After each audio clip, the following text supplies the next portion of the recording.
மே மாத ராசி பலன். ஸோ நிறைய டிரான்சிஷனை வந்து அப்சர்வ் பண்ணியிருப்பீங்க. அதோடைய காம்போ ப்ரிடிக்ஷனும் டீட்டெயிலாக கொடுத்துருக்கேன். இப்போ நம்ம மே மாதம் நடக்கக்கூடிய இந்த குரு பெயர்ச்சி, ராகு கேது பெயர்ச்சி, மற்ற டிரான்சிஷனை பேஸ் பண்ணி என்ன நடக்க போகுது அப்படிங்கிறத கிளியராக டீட்டெயிலாக பார்ப்போம். www.lifehoroscope.in இந்த ஒரே ஒரு வெப்சைட் மட்டும் தான் நம்மளுது. ஸோ அதை மட்டும் சரியாக பயன்படுத்துங்க. லைக் பண்ணுங்கள், ஷேர் பண்ணுங்கள், சப்ஸ்கிரைப் பண்ணுங்கள். எல்லா மாதமும் தொடர்ந்து வீடியோஸ் கொடுக்குறேன். ஸோ 3 months புதுசாக பார்க்குறவங்க ஒரு 3 months அப்சர்வ் பண்ணினா டீட்டெயிலாக புரியும். உங்கள் ராசி மட்டும் பார்க்காதீங்க, உங்கள் லக்னத்துக்கும் நான் அதை ராசியாக தான் கொடுத்துருக்கேன், அதையும் சேர்த்து பாருங்கள். உங்கள் பர்த் சார்ட்டையும் ஒரு தடவையாவது செக் பண்ணிங்க. என்ன தசாபுதி நடக்குது, உங்களோட பிளானட்டரி பொசிஷன் என்ன, அது எப்படி உங்களுக்கு ஆக்டிவாக இருக்குது அப்படிங்கிறத செக் பண்ணி பார்த்துங்க. அதுக்கு தான் நான் நிறைய லேர்ன் ஆஸ்ட்ரோன்ற சப்ஜெக்ட்டையும் எடுத்திருக்கேன். அதுவும் யூடியூப்லேயே நம்ம சேனல்லே இருக்குது. நியூமராலஜி வீடியோஸும் பண்ணியிருக்கோம். வாஸ்து வீடு பார்க்குறவங்க, புதுசாக வீடு வாங்குறவங்க, பிளாட் வாங்கி கட்டுறவங்க எல்லாருக்குமே வாஸ்து ரெஃபரன்ஸும் கொடுத்துருக்கேன், ஜெமாலஜியும் ரெஃபரன்ஸ் கொடுத்துருக்கேன். நிறைய சர்வீஸும் சைட்டில் ஆட் பண்ணியிருக்கோம். ஸோ சரியாக பயன்படுத்திங்க. இப்போ நம்ம மே மாத ராசி பலனை டீட்டெயிலாக பார்க்கலாம்.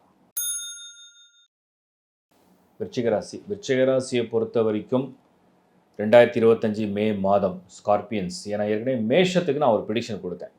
செவ்வாய் வந்து நீச்சமாக இருக்கிற மாதம். அதில் வந்து கிட்டத்தட்ட ஒரு 12 days வந்து சந்திரனுடைய சப்போர்ட்டில் அப்படியே கடந்து வந்துடும். அதே தான் நான் விருச்சிகத்துக்கும் சொல்கிறேன். செவ்வாய் நீச்சமான மாதம் தான் இது. ஸோ செவ்வாய் நீச்சம்னா உங்கள் ராசிநாதன். ஆல்ரெடி சந்திரன் நீச்சமாக தான் விருச்சிகம். சந்திரன் நீச்சமாகிட்டு அதில் வந்து அனுஷத்துலையோ இல்லை கேட்டையிலையோ இல்லை விசாக 4வது பாதத்துலையோ சந்திரன் இருக்குது. அதுதான் விருச்சிக ராசி. அப்போ விருச்சிக ராசியில் பிறக்கிறவங்களுக்கு செவ்வாயும் நீச்சமாக இருக்கிற மாதமாக இருந்தால் ராசிநாதனும் நீச்சமாகிறார், வீக், பலகீனம் அடைகிறார். இதில் ஒரு 12 days இந்த டிரான்சிஷன், அதாவது இந்த சந்திரனோட மூவ்மெண்ட் 12 நாட்கள் அதை காப்பாற்றும். பாக்கி உள்ள ஒரு 30 நாளில் நம்ம வந்து 12 days மைனஸ் பண்ணிட்டோம்னா ஒரு 18 days ஒரு ஆன் அண்ட் ஆஃப் அப்படி தான் இருக்கும். மே வந்து 31st 31 நாள் 31 days. ஸோ 19 days அப்படி இருக்கும். ஸோ நம்ம என்ன புரிஞ்சுக்க போகிறோன்னா, விருச்சிக ராசியை பொறுத்த வரைக்கும் இன் ஜென்ரல் மே மாத பலன் எப்படி இருக்குது? ஃபஸ்ட்டு கேள்வி. குரு 8ஆம் இடத்துக்கு போயிடுவார். ராகு கேது டிரான்சிஷன் எப்படி நடக்க போகுதுன்னா, உங்களுக்கு கரெக்டாக விருச்சிகத்துக்கு இப்போ கேதுடைய நகர்வு அப்படின்னு பார்த்தீங்கன்னா, சிம்மத்தில் கேது. சிம்மத்தில் கேதுனா விருச்சிகத்துக்கு 10ல் கேது, 4ல் ராகு, 4 10ல் ராகு கேது. குரு அந்த பக்கம் வந்து 8ஆம், பட் குரு பார்வை ராகு மேலே விழுந்து ராகுக்கு ஒரு சப்போர்ட். சனி 5th ஹவுஸில், 5ல் சனி கெட்டது கிடையாது. காம்பினேஷன் இப்படி இருக்குது. சுக்கிரன் 5ல் இருக்கார். சூரியன் வந்து உச்சம், அப்புறம் அவருடைய பொசிஷன் 7ல். முதல்ல இந்த ஜாப் மேட்டர்ஸ்க்கு வந்துடும், வேலை விஷயத்துக்கு வந்துடும், வேலை பொருளாதாரத்துக்கு வந்துடும். இது எப்படி இருக்குன்னா, பணம், வேலை, பொருளாதாரம் இதெல்லாம் வந்து கொஞ்சம் நல்லா இருந்தாலும் கூட அது முழுமையான திருப்தியை கொடுக்குமா, அது முழுமையான பதவி அதிகாரத்தை கொடுத்துருமா, அது நினச்ச விஷயத்த சந்தோஷமான இடத்துல ஒர்க் பண்ண வைக்குமா அப்படின்னு தான் சொல்ல முடியல. அது காரணம் இந்த குரு 8th ஹவுஸில் போகிறார். ஏன்னா குரு தான் லார்ட் ஆஃப் 2 and 5. 5ங்கிறது உங்களோட புத்தி, 2ங்கிறது உங்களோட குடும்பம், 2ங்கிறது உங்கள் வருமானம், 2ங்கிறது உங்கள் வாக்கு. ஸோ அவர் போய் 8ல் மூவ் பண்ணும்போது என்ன பண்ணுவார்னா, திடீர்னு வந்து ஃபைனான்ஷியலாக சடனாக நிறைய செலவு அப்படியே கொண்டு வருவார். இதில் பிஸ்னஸில் உள்ளவங்களுக்கு எங்கேயாவது பெரிய லெவலில் பணம் போய் அப்படியே கொஞ்சம் லாக் ஆக ஆரம்பிக்கும். கொஞ்சம் கொஞ்சமாக அது அப்படியே இந்த கிரெடிட் பிஸ்னஸில் உள்ளவங்களும் அப்படி கிராஜுவலாக போய் எங்கன்னா பணம் வந்து பிளாக் ஆகும். ஏன்னா 8th ஹவுஸில் குரு. ஸோ கிரெடிட் பிஸ்னஸில் உள்ளவங்க கொஞ்சம் ஜாக்கிரதையாக இருக்கிறது நல்லது. ஜாப் அண்ட் ப்ரொஃபஷனில் உள்ளவங்களுக்கு குரு 8th ஹவுஸில் இருக்கிறதுனால கொஞ்சம் அடக்கமாக அமைதியாக வேலையை பார்க்குறது சுபம். ஏன்னா நிறைய பேருக்கு வேலை வந்து கான்ட்ராக்ட் ஜாப்ஸில் உள்ளவங்கலாம் அடுத்த 2 to 3 months வந்து ஜாபை மாற்றி ஆகணும், இல்லைனா இந்த வீசா கேன்சல் ஆகும், அந்த மாதிரி கான்ட்ராக்ட் ஜாப்ஸில் உள்ளவங்க உண்டு. லோக்கல்லி நீங்கள் ஒர்க் பண்ணாலும் கூட இந்த ஸ்டேட்டஸ் இருக்குது. ஸோ அதில் வந்து நம்ம எப்படி புரிஞ்சுக்க போகிறோம் அப்படின்னா, அந்த குரு 8th ஹவுஸில் இருக்கிறதுனால ஒரு ரிஸ்க் எடுக்காமல் சேஃபாக அப்படியே பயணம். ஏன்னா குறிப்பாக பர்டிகுலராக மே மாதத்தில் செவ்வாயும் நீச்சமாயிடுறாரு. இதை மனசில் வச்சுங்க. அடுத்த விஷயம் வந்து நான் பார்க்குறேன் என்னென்னா, இந்த சூரியன் வந்து நகர்வு இருக்குது. அது வந்து எப்படின்னா உச்சம், அப்புறம் 7th ஹவுஸில் விருச்சிகத்துக்கு. இது வந்து திடீர்னு வந்து உங்கள் உயர் அதிகாரிகிட்ட வந்து ஏதாவது பேச வைக்கும். எனக்கு எல்லாம் தெரியும், எனக்கெல்லாம் நீங்கள் அட்வைஸ் பண்ணாதீங்க. Who are you to advice me? என்ன நீ வந்து ரொம்ப ரொம்ப ஒரு ஹியூமிலேட் பண்ணாத, அந்த மாதிரிலாம் பேச வைக்கும் விருச்சிகம். ஸோ இந்த முறை நம்ம வந்து கொஞ்சம் அப்படியே பவ்யமாக அப்படியே கொஞ்சம் கண்டும் காணாமல் போயிடுறது நல்லது. இன்னொன்று விருச்சிகத்தோட மைனஸாக நான் பார்க்குறது, உணர்ச்சி வசப்படுற குணம் அதிகம்.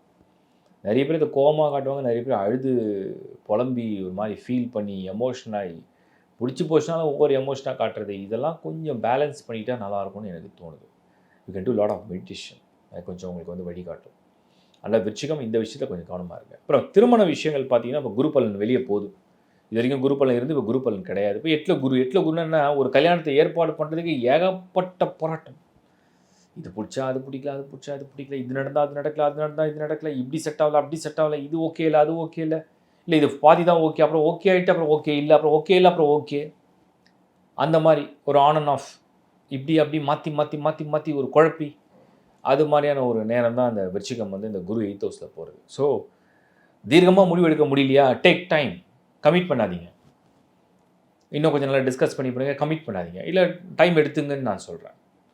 அதுதான் இந்த மேரேஜ் ப்ரொபோசல்ஸில் சொல்கிறது. அப்புறம் ஃபேமிலி ரிலேஷன்ஷிப் அப்படின்னு பார்த்தீங்கன்னாலும் டீஃபால்ட்டாகவே இந்த சில ராசிகள்லாம் இதுக்கு வந்து நீங்கள் வந்து சரி வரல, இதுக்கெலாம் நீங்கள் லாக்கி கிடையாது நம்ம சொல்கிறோம். அதுக்கு நிறைய ராசி இருக்குது பொதுவாக அவுட் ஆஃப் 12. பட் ஸ்கார்பியன்ஸை பொறுத்த வரைக்கும் ஒரு மாதிரி ஒரு எமோஷனல் பார்ட்னர்ஷிப்பை வந்து தேடுறாங்க. ஒரு பயங்கரமான ஒரு பாண்டிங் அவங்களுக்கு தேவைப்படுது. ஒரு மாதிரி அந்த என்ன சொல்கிறது, close to heart and close to அந்த சோல், ஒரு சோலோட கனெக்ட் பண்ணி அப்படியே நெருங்கி இருக்கணும் ஆசைப்படுறாங்க விருச்சிகம். பட் ஆனால் ஒரு துர்பாகியம் என்ன அப்படின்னா, விருச்சிக ராசிக்காரங்கள் எதிர்பார்க்கக்கூடிய அன்பை அவர்களுக்கு இந்த உலகத்தில் யாருமே தரதில்லை. ஈவன் அவங்க பேரண்ட்ஸே அதை கொடுக்குறாங்களான்னு எனக்கு தெரியாது. அது ராசியோட சைனுக்காக நான் சொல்கிறேன். அதுக்காக எல்லா பேரண்ட்ஸையும் நான் சொல்ல விரும்பல. ஒரு சிலருக்கு அப்படி ஒரு அவபாகியமாக இருக்குது. அவங்களுக்கு வந்து பெற்றோரோட அன்பு கிடைக்கல, சகோதரோட அன்பு கிடைக்கல, கணவனுடைய அன்பு கிடைக்கல, மனைவியோட அன்பு கிடைக்கல, அந்த அன்பு போதலை, பத்தலை, நான் எதிர்பார்க்குறது இவ்வளோ, எனக்கு கிடைக்கிறது இவ்வளோன்னு தான் கிடைக்குது, அதை வச்சு நான் எப்படி தான் நான் சர்வை பண்ணேன். ஏன்னா எமோஷ்னலாக யாரெல்லாம் வந்து அந்த சப்போர்ட் இல்லையோ அவங்களாம் வந்து டீஃபால்ட்டாகவே கொஞ்சம் வெளில பார்க்க அப்படி ஒரு கம்பீரமாக தெரியலாம், பட் உள்ள ஒரு குழந்தை மாதிரி அந்த ஒரு வீக்னஸ் தெரியுது. அதுதான் அந்த ஸ்கார்பியனுடைய ஒரு கேரக்டர். பட் ஆனால் அவங்க எவ்வளோ விஷயத்தில் ஸ்ட்ராங்காக இருப்பாங்க, ஆனால் அந்த அந்த ட்ரூ எமோஷன்ஸ் வந்து அவங்க பயங்கர வீக். ஸோ அதனால் விருச்சிகம் அப்படிங்கிறது உங்கள் லைஃப்பில் யாராவது உங்களுக்கு பார்ட்னராக வராங்கன்னு சொன்னோம்னா நீங்கள் புரிஞ்சிங்க, they are longing for love. அந்த வந்து புரிஞ்சிட்டிங்கன்னா அவங்கள ஈஸியாக நீங்கள் சமாதானப்படுத்த முடியும். ஸோ அது நான் உங்களுக்கு சொல்ல விரும்புகிறேன். ஸோ அதனால் நீங்கள் நிறைய வந்து ஓவராக எதிர்பார்த்து அந்த மாதிரி ஏமாறாதீங்க. இந்த மாதம் அப்படி இருக்குது. சுக்கிரன் வந்து 5ல் இருக்குது. நிறைய பேர் கேட்டாங்க. சாரி, சுக்கிரன் 5ல் இருக்குது. அது சனியோட கன்ஜெக்ஷன் ஆகிருக்கு. ஸோ கன்ஜெக்ஷன் ஆனதுனால இந்த லவ்வெல்லாம் சக்ஸஸ் ஆகுமா, லவ் மேரேஜ் ப்ரொபோசல்ஸ்லாம் ஓகே ஆகிடுமா, அது எப்படி ஃபேமிலியில் பேசலாமா, இந்த சனி வந்து சும்மா விடுவாரா, அவர் போய் சுக்கிரனோட சேர்ந்து இருக்க, குரு 8th ஹவுஸில் இருக்க, அப்போ நீங்கள் ஃபேமிலியோட பேசினா எல்லாம் எதிர்ப்பு. ஃபஸ்ட்டு ரெட் ஃப்ளாக் தான் உங்களுக்கு எடுத்தோடனே, ரிஜெக்ட், நோ. நீங்கள் போய் கன்வின்ஸ் பண்ணி கெஞ்சி தான் கொண்டு போகணும். பட் ஆனால் ஒரு விஷயம் நான் சொல்கிறேன், விருச்சிக ராசியை சேர்ந்தவங்க ஒரு ரிலேஷன்ஷிப்பில் போகிறீங்க, ஒரு கல்யாணம் பண்ண போகிறீங்க, நல்லா ஒரு முறைக்கு 100 முறை திங்க் பண்ணுங்கள். ஏன்னா நீங்கள் எதை ரொம்ப விரும்புகிறீங்களோ அதுக்கப்புறம் ரொம்ப வெறுப்பீங்க, எதை நீங்கள் ரொம்ப வெறுக்கிறீங்களோ அப்புறம் ரொம்ப விரும்புவீங்க. அந்த மாதிரி ஒரு வித்தியாசமான ஒரு மன இயல்பு அதுக்கு உண்டு. அதுலேயும் பர்டிகுலராக அந்த கேட்ட நட்சத்திரம். ஸோ அதனால் கொஞ்சம் நல்லா டீப்பாக திங்க் பண்ணி செய்யுங்க. இதனுடைய ஒரு ஒரு சஜஷனாக நான் சொல்கிறேன், அது ஒரு பிரதராக நான் சொல்கிறேன்.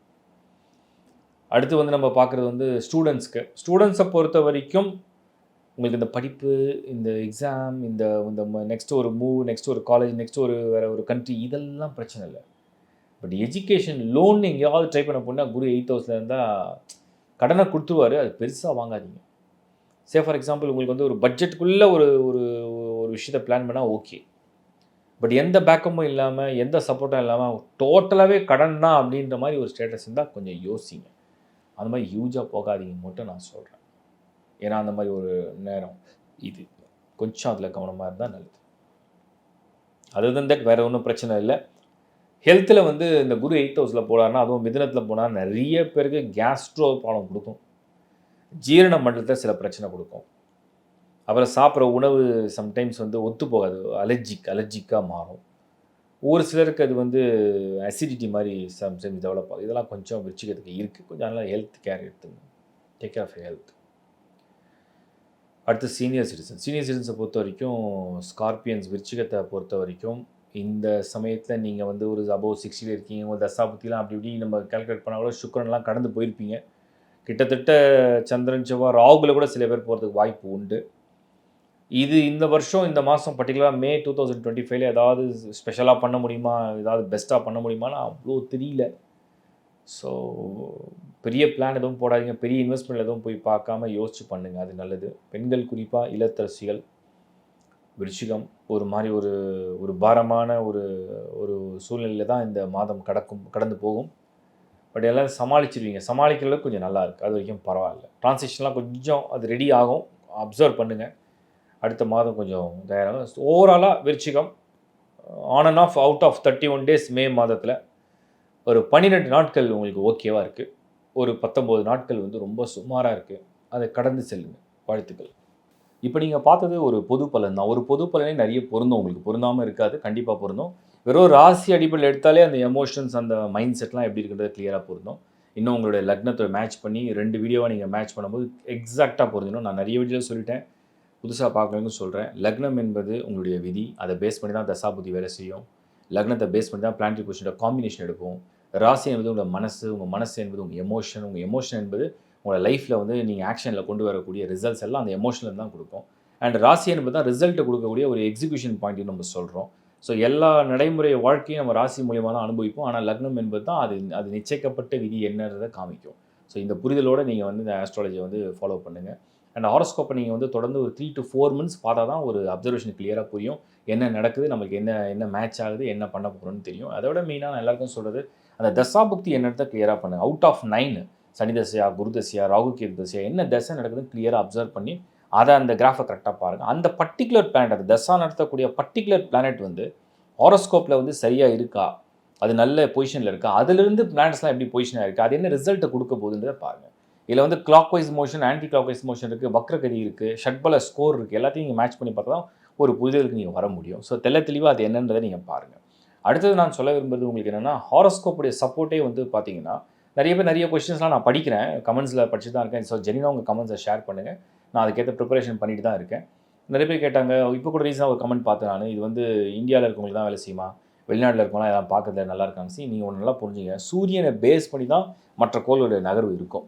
சன்னோட லைட்டு தான் வந்து நீங்கள் வந்து ஐ திங்க் என்னுடைய இது தப்பு இல்லைன்னா நான் சொல்கிறேன், சூரியன்லேருந்து ஒளி வந்து ஒவ்வொரு பிளானட்டுக்கும் ரீச் ஆகிற டைம் வந்து பார்த்தீங்கன்னா 8 minutes, 12 minutes, 10 minutes, 3 minutesலாம் ரீச் ஆகும்.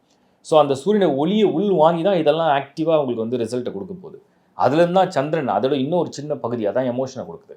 ஸோ இப்போது நீங்கள் என்ன புரிஞ்சுக்க போகிறீங்கன்னா, சூரியன்னா சூரியனா ரூலர்னு அர்த்தம். இப்போ நம்ம நாட்டுடைய சட்டம் இன்னொரு நாட்டில் இருக்குமான்னு கேட்டால் இருக்காது. அந்த நாட்டுடைய சட்டம் நம்ம நாட்டில் இருக்குமானா இருக்காது. எல்லா கண்ட்ரிக்கும் ஒரே மாதிரி யூனிவர்சல் லாவானா இருக்காது. ஒரு நாட்டுக்கு ஒரு சட்டம் இருக்குது. அந்த சட்டத்தை யார் கொண்டு வராங்க? ஒரு ராஜா கொண்டு வரார். ராஜானா அந்த நாட்டை ஆளக்கூடிய ஒரு அதிபர். அப்போது ஒரு கிங்குன்னு நம்ம சொல்கிறோம், இல்லை ஒரு அதிபர்னு சொல்கிறோம், இல்லை பிரசிடென்ட்னு சொல்கிறோம், இல்லை பிரைம் மினிஸ்டர்னு சொல்கிறோம். ஸோ அவங்க கிட்ட தான் அந்த பவர் இருக்குது. அப்போ அந்த சட்டத்தை அவங்க கொண்டு வரும்போது அதுக்கு உட்பட்டு தான் அந்த மனிதர்கள் வந்து ஒரு விஷயத்தை செயல்படுத்த முடியும். அதே மாதிரி தான் நீங்கள் இந்த அஸ்ட்ராலஜிங்கிறது வந்து ஒவ்வொரு நாட்டுக்கும் ஏன் வித்தியாசப்படுதுன்னா இதான் ரீசன். அந்த நாட்டுக்கு உட்பட்ட ஒரு திட்டங்களுக்கு அந்த பிளானட்டோட ஆக்டிவேஷன் கொடுத்துட்டே இருக்கும் ரிசல்ட்ஸை. ஸோ இதெல்லாம் நான் ஒரு ரொம்ப பெரிய விஷயமாக டிஸ்கஸ் பண்ண வேண்டியிருக்கு. பட் நான் உங்களுக்கு ஷார்ட் அண்ட் ஸ்வீட்டாக சொல்கிறேன். அடுத்த விஷயம் நீங்கள் புரிஞ்சிக்க வேண்டியது என்னென்னா, உங்களோட இண்டிவிஜுவல் ஹாரோஸ்கோப். யாருமே உங்களோட இண்டிவிஜுவல் ஹாரோஸ்கோப்பை நிறைய பேர் பார்க்குறது இல்லை. பிளானட்டரி பொசிஷனை ரீட் பண்ணுங்கள். பிளானட்டரி பொசிஷன் அப்படின்னா என்னென்னா 12 ஹவுசஸ் இருக்குது. அந்த 12 ராசி கட்டம் என்பது வந்து மேஷம் முதல் மீனம் வரை இருக்கும். அதை நான் வந்து லேர்ன் ஆஸ்ட்ரோவில் நிறைய லெவலில் எடுத்திருக்கேன். ஸோ மேஷம், ரிஷபம், மிதுனம், கடகம் லைனாக இருக்கும். அதில் எந்தெந்த ஹவுஸில் உங்களுக்கு என்னென்ன பிளானட் ஃபில் ஆகிருக்குன்னு பாருங்கள். அதில் இன்னும் டீப்பாக படிக்க முடிஞ்சுதான் என்ன நட்சத்திரம்ல பொசிஷன் எடுத்துருக்குன்னு பாருங்கள். அதெல்லாம் தான் ரிசல்ட்டை காமிக்கும். என்ன நடக்க போகுது, எப்படி நடக்க போகுது அப்படின்றத இன்னொரு டீப்பாக ரிசல்ட்ஸை காமிக்கும். ஸோ இந்த ரீடிங்கோட இந்த ஹாரோஸ்கோப் நான் மந்த்லி கொடுக்குறத மேட்ச் பண்ணிங்கன்னா தெளிவாக உங்களுக்கு என்ன நடக்க போகுது, அது எவ்வளோ தூரம் மேட்ச் ஆக போகுதுன்னு நீங்கள் புரிஞ்சிக்கலான்றது என்னுடைய தாழ்மையான கருத்து. மற்றும் இந்த மாத பலன்களை தொடர்ந்து ஃபாலோ பண்ணுறதுக்கு என்னுடைய மனமார்ந்த நன்றி. இன்னும் எவ்வளோ தூரம் அதை பெட்டராக பண்ண முடியுமோ பண்ணிட்டு தான் இருக்கும். இதில் நிறைய பேர் காம்போ பண்ண சொல்லி கேட்டிங்க. மாத பலன் காம்போ பண்ணுறது it's a top job. Translation நான் பண்ணிடுறேன். பட் மாத பலனை இந்த அளவுக்கு காம்போ பண்ணுறது இட்ஸ் அ டாப் ஜாப். அது வந்து இன்னும் பயங்கரமான ஒரு காம்பினேஷன்ஸோடு நான் வந்து கால்குலேஷனை போடணும். அது ரிசர்ச் பண்ணிகிட்ருக்கேன், எப்படி பண்ணலான்னு சொல்லிட்டு ட்ரை பண்ணுறேன். I will try the best. மற்ற கமெண்ட்ஸ்லாம் ஆன்சர் பண்ணியிருக்கேன். அண்டு இந்த மாத பலன் நீங்கள் தொடர்ந்து பார்க்குறதுனால மற்றவங்க இதை ஷேர் பண்ணுங்கள். ஏதாவது வகையில் உங்களுக்கு பயன்படணும், அது சந்தோஷம் தான். ஏன்னா நிறைய பேர் வந்து இந்த அஷ்டம சனி நடந்து முடிஞ்ச பிறகு நாங்கள் வந்து இன்வெஸ்ட் பண்ணிட்டோம், வீடை வாங்கிட்டோம், அதை பண்ணிட்டோம், லேட்டாக வந்து என்கிட்ட வந்து பார்க்குறாங்க. பட் நான் என்ன நினைக்கிறேன்னா, ஒரு விஷயம் நடக்கிறதுக்கு முன்னாடியே ஒரு ரெஃபரன்ஸ் எடுத்தால் நல்லது. இந்த இப்போ சப்போஸ் முக்கியமான விஷயம் நான் சொல்கிறேன், ஒரு பிஸ்னஸ் பண்ணுறீங்க, அந்த பிஸ்னஸை வந்து ஏதோ ஒரு பெரிய அமௌண்ட் இன்வெஸ்ட் பண்ண போகிறீங்க, அது ஒரு தடவை முன்னாடி கேட்டால் தப்பு ஒன்றும் கிடையாது. ஒரு கல்யாணம் பண்ண போகிறீங்க, அது கரெக்டாக பர்ஃபெக்டாக மேட்ச் ஆகுதான்னு செக் பண்ணல, ஒன்றும் பெரிய தப்பு கிடையாது. முக்கியமான விஷயங்கள். அடுத்தது வந்து ஒரு வெஹிக்கிள் வாங்க போகிறீங்க, இது சரியான டைமா, எந்த நம்பர் உங்களுக்கு லக்கியாக இருக்கும், அதை என்றைக்காவது செக் பண்ணி பார்த்துருக்கீங்களா? அது ஒரு செக் பண்ணி பார்க்கலாம். வாஸ்து, வீடு மெயின். வீடு வந்து நீங்கள் நல்லா இருந்தால் தான், எப்போயும் ஒன்று புரிஞ்சுங்க, நீங்கள் வசிக்கிற வீடு உங்களுக்கு நல்லா இருந்தால் உங்கள் வாழ்க்கை வந்து ரொம்ப பிரமாதமாக இருக்கும். நீங்கள் வசிக்கிற வீடுங்கிறது உங்கள் பர்டிகுலராக உங்கள் ராசிக்கு மட்டும் கிடையாது, ஃபேமிலி. ஸோ டோட்டலாகவே இந்த வாஸ்து மேப் ரொம்ப நல்லா இருக்கும். அதுக்கு நிறைய வீடியோ பண்ணி கொடுத்துருக்கேன். லேர்ன் வாஸ்துவில் போனீங்கன்னா அதுக்கு ஏகப்பட்ட வீடியோஸ் பண்ணிக்குது. அதெல்லாம் பாருங்கள், பார்த்து சரியாக பயன்படுத்திங்க. இல்லை அதை எப்படி சரி பண்ண முடியும்னு பார்த்துங்க. ஸோ தொடர்ந்து இந்த சேவையை உங்கள் மாதிரி பண்ணிட்டு தான் இருக்கேன். நீங்களும் எனக்கு ரொம்ப மனமார்ந்த ஆதரவு கொடுத்து தான் இருக்கீங்க. மியூச்சுவலாக நான் வந்து உங்களுக்கு வந்து என்னோடய வாழ்த்துக்களை ஷேர் பண்ணிக்கிறேன். நல்லபடியாக இந்த கிரக பயிற்சிகளாக நல்லபடியாக உங்களுக்கு நடக்கணும். இந்த மனமார்ந்த பிரார்த்தனை எல்லாம் உள்ள இறைவன்கிட்ட. மீண்டும் உங்களை சந்திக்கிறேன். Bye from Shankar Narayan. வணக்கம்.